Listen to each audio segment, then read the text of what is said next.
सिकंदर महान को भले ही दुनिया का सबसे बड़ा विजेता माना जाता है, लेकिन चंगेज़ खान ने दुनिया के जितने बड़े हिस्से पर राज किया था, उसके आगे सिकंदर की दुनिया बहुत छोटी नज़र आती है। चंगेज़ खान की ज़िंदगी बेहद कठिन हालातों में गुजरी थी, जो बहुत ही दिलचस्प कहानियों और किस्सों से भरपूर है। चंगेज़ खान का नाम हम में से ज़्यादातर लोगों ने सुना है। मंगोलिया के दूर दराज इलाकों के इस कबीलाई लड़ाके का नाम हमारे मुहावरे और कहानियों में अक्सर सुनाई पड़ता है। क्या आप जानते हैं कि चंगेज़ खान खुद हिंदुस्तान की सीमा तक पहुंच गया था, लेकिन हिंदुस्तान पर अपना कब्जा करने के सपने को लेकर उसे वापस लौटना पड़ा। अगर आप इन सब बातों से अनजान हैं तो आज का वीडियो आपके लिए ही है। नमस्कार दोस्तों, ये बात 1162 में मंगोलिया देश में बहने वाली ओनोन नदी के किनारे की है। इस नदी के किनारे एक छोटी सी पहाड़ी पर होलन नाम की एक युवती अपने बच्चे को जन्म देने के लिए जूझ रही थी। होलन का जन्म जिस इलाके में हुआ था वो अपने हरे भरे घास के मैदानों के लिए जाना जाता है और वहाँ पर गाय, घोड़े, बकरी और भेड़ें बड़ी मात्रा में पाई जाती थीं। होलन खूब गोश्त खाकर और दूध पीकर बड़ी हुई थी, लेकिन मंगोलिया के इस उत्तरी भाग में उसे ये सब खाने को नहीं मिल रहा था। उसे अपनी ज़िंदगी शिकारियों वाला खाना खाकर गुजारनी पड़ रही थी। कभी उसे चूहे और चिड़िया खाने को मिल जाती थी, तो कभी कभार उसे हिरण या मछली भी खाने को मिल जाती थी। एक दिन होलन ओनोन नदी के किनारे एक छोटी सी पहाड़ी पर अनजान लोगों से घिरी हुई थी।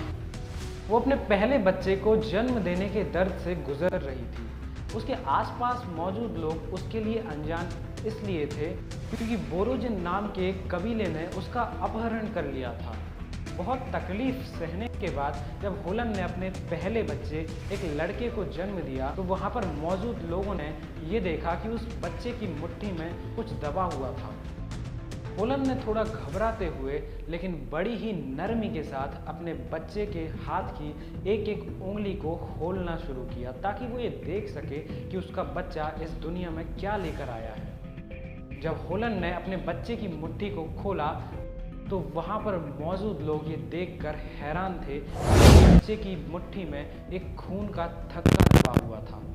बच्चे के हाथ में खून का थक्का देखकर वहाँ पर मौजूद लोग परेशान हो गए, क्योंकि कबीले के लोगों का ये मानना था कि ऐसा होना अमंगल या बदकिस्मती की निशानी है। होलन का अपहरण करने के बाद बोरोजिन कबीले का सरदार येसुकी तातार कबीले से जंग लड़ने के लिए चला गया था।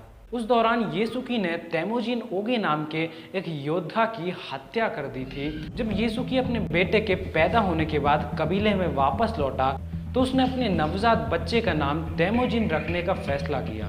तेमुजिन नाम का यही लड़का आगे चलकर चंगेज़ खान के नाम से मशहूर होने वाला था। तेमुजिन के बचपन के बारे में ज़्यादा जानकारियाँ मौजूद नहीं हैं, लेकिन ऐसा कहा जाता है तेमुजिन के पिता की नज़रों में उसका महत्व बहुत ज़्यादा नहीं था। केवल 9 साल की उम्र में येसुकी तेमुजिन को लेकर उसके लिए लड़की ढूंढने निकल पड़े थे, लेकिन तेमुजिन की माँ होलन ये चाहती थी कि उसके बेटे की पत्नी उसी के कबीले की कोई लड़की हो। उस समय कबीलों की ये परंपरा हुआ करती थी कि शादी से पहले लड़के को लड़की के माँ बाप के यहाँ कुछ सालों तक सेवाएं और उपहार देने पड़ते थे। इसके चलते तेमुजिन के पिता येसुकी अपने साथ एक और घोड़ा लेकर पूर्व की ओर चल पड़े, जहाँ पर तेमुजिन की माँ होलन का कबीला रहता था। ऐसा कहा जाता है कि तेमुजिन के पिता उसको घर से दूर सिर्फ इसलिए नहीं ले गए थे कि उसके लिए लड़की ढूंढ सकें। दरअसल येसुकी को ये मालूम था कि उसके मरने के बाद तेमुजिन और उसके सौतेले भाई बैक्टर के बीच कबीले के सरदार की गद्दी को लेकर खूनी संग्राम होने की संभावना है। मगर तेमुजिन के मुकाबले येसुकी अपने बड़े बेटे बैक्टर को ज़्यादा पसंद करता था, इसलिए कबीले के सरदार की गद्दी वो बैक्टर के लिए सुरक्षित करना चाहता था। येसुकी की ये योजना थी कि वो तेमुजिन को पूर्व की ओर ले जाकर उसे वहीं छोड़कर वापस लौट आएगा। दूसरी ओर तेमुजिन जब अपने पिता के साथ अपने लिए लड़की ढूंढने के लिए निकला तो वो पहली बार ओनोन नदी के दूसरी तरफ मौजूद दुनिया से रूबरू हुआ।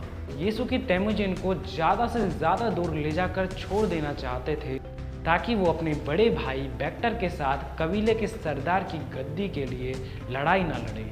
मगर इसके बावजूद भी येसुकी तेमुजिन को उसकी माँ के कबीले तक नहीं ले गए। इसके बदले वो रास्ते में एक परिवार के पास रुके जिनकी बेटी रियो तेमुजिन से उम्र में 1 साल बड़ी थी। अब जैसा कि मैंने आपको पहले बताया था कि परंपरा के अनुसार तेमुजिन को रियो के माता पिता के घर रुककर कुछ सालों तक उनकी सेवा करनी थी, तो तेमुजिन को रियो के माता पिता के साथ छोड़कर येसुकी अपने कबीले की ओर वापस से निकल पड़े। अब येसुकी जब अपने कबीले की ओर वापस लौट रहा था तो उसने देखा कि तातार कबीले के लोग जश्न मना रहे थे और जश्न में बहुत ही बढ़िया दावत का आयोजन किया गया था। ये वही तातार कबीला था जिसके योद्धा तेमुजिन ओगे को मारकर येसुकी ने अपने बेटे का नाम तेमुजिन रखा था। येसुकी ये जानता था कि अगर तातार कबीले ने उसको पहचान लिया तो वो उसे जान से मार डालेंगे, लेकिन इसके बावजूद भी येसुकी ने सोचा कि वो अपना भेष बदलकर दावत में जाएगा और भोजन का आनंद उठाकर अपने कबीले की तरफ वापस लौट जाएगा। मगर जब येसुकी कबीले के करीब पहुंचा तो उस कबीले वालों ने येसुकी को पहचान लिया और उसके खाने में जहर मिलाकर उसे खाने के लिए दे दिया। जहरीला खाना खाने के बाद जब येसुकी की तबीयत बिगड़ने लगी तो वो जैसे तैसे तातार कबीले के चंगुल से छूटकर अपने कबीले की ओर निकल पड़ा। कबीले में वापस पहुंचने तक येसुकी की तबीयत बहुत ज़्यादा खराब हो चुकी थी। वहां पहुंचते ही उन्होंने एक आदमी को भेजकर तेमुजिन को वापस लाने का आदेश दिया, लेकिन तेमुजिन जब तक अपने कबीले में वापस पहुंचा तब तक काफ़ी देर हो चुकी थी। जब येसुकी की मौत हुई तब उनकी 2 बीवियां थीं और उन 2 बीवियों से उनको 7 बच्चे थे जिनकी उम्र 10 साल से कम थी। इस कारण से येसुकी का परिवार उसकी मौत के बाद बेहद कमज़ोर पड़ गया। तेमुजिन के पिता का कबीला बोरोजिन उस वक्त ताइजुट कबीले के संरक्षण में आता था और तेमुजिन के पिता की मौत के बाद ताइजुट कबीले ने उसके परिवार की जिम्मेदारी उठाने से मना कर दिया। दरअसल उस समय मंगोलियाई कबीलों की ये परंपरा हुआ करती थी, अगर कबीले के सरदार की मौत के बाद उसके परिवार में कोई योग्य पुरुष ना हो तो उसे कबीले से अलग कर दिया जाता था। और येसुकी की मौत के बाद उसके परिवार के 9 अतिरिक्त लोगों का बोझ ताइजुट कबीला नहीं उठाना चाहता था। येसुकी के परिवार में तेमुजिन और बेक्टर सहित बाकी सभी सदस्य भी बेहद कम उम्र के थे और अपना खाना पीना जुटाने की स्थिति में भी नहीं थे, और ऐसे हालात में ताइजुट कबीला 9 और लोगों का बोझ नहीं उठाना चाहता था। बाकी का कबीला जब येसुकी के परिवार को छोड़कर जा रहा था तो वहाँ पर मौजूद एक बूढ़े आदमी के अलावा और किसी ने भी अपने पुराने सरदार के परिवार की मदद करने के बारे में नहीं सोचा। जब उस बूढ़े आदमी ने कबीले के बाकी सदस्यों से कहा कि वो अपने पुराने सरदार के परिवार को ऐसे अकेला छोड़कर अच्छा नहीं कर रहे हैं, तो कबीले के कुछ नौजवानों ने उस बूढ़े आदमी को बहुत पीटा और उसे काफ़ी चोटें आईं, जिसकी वजह से उसकी वहीं पर मृत्यु हो गई। ये देखकर तेमुजिन, जिसकी उम्र उस वक्त लगभग 10 साल रही होगी, उसके मन पर बहुत गहरा प्रभाव पड़ा। जब वो लोग उस बूढ़े आदमी को पीट रहे थे तब तेमुजिन ने वहाँ जाकर उस बूढ़े आदमी को बचाने की कोशिश की, लेकिन वो उस वक्त बहुत कमज़ोर था, इसलिए उसकी सारी कोशिशें बेकार रहीं। जब भी किसी परिवार को कबीले से इस तरह अलग कर दिया जाता था तो अक्सर ऐसा देखा जाता था कि उत्तरी मंगोलिया के उस वातावरण में वो परिवार जिंदा नहीं रह पाता था। लेकिन तेमुजिन की मां ने इन मुश्किल हालातों में ज़बरदस्त बहादुरी दिखाई और न केवल अपने परिवार को जीवित रखा बल्कि उन्हें मजबूत भी बनाया। अपने 5 छोटे छोटे बच्चों के लिए होलन रोज नदी के किनारे शिकार ढूंढती और अपने बच्चों का पेट भरती थी। धीरे धीरे अपने परिवार के लिए खाना जुटाने में तेमुजिन भी उसकी मां की सहायता करने लगा। तेमुजिन ने लकड़ी के तीरों पर नुकीली हड्डियां लगाकर चूहों का शिकार करना शुरू कर दिया था।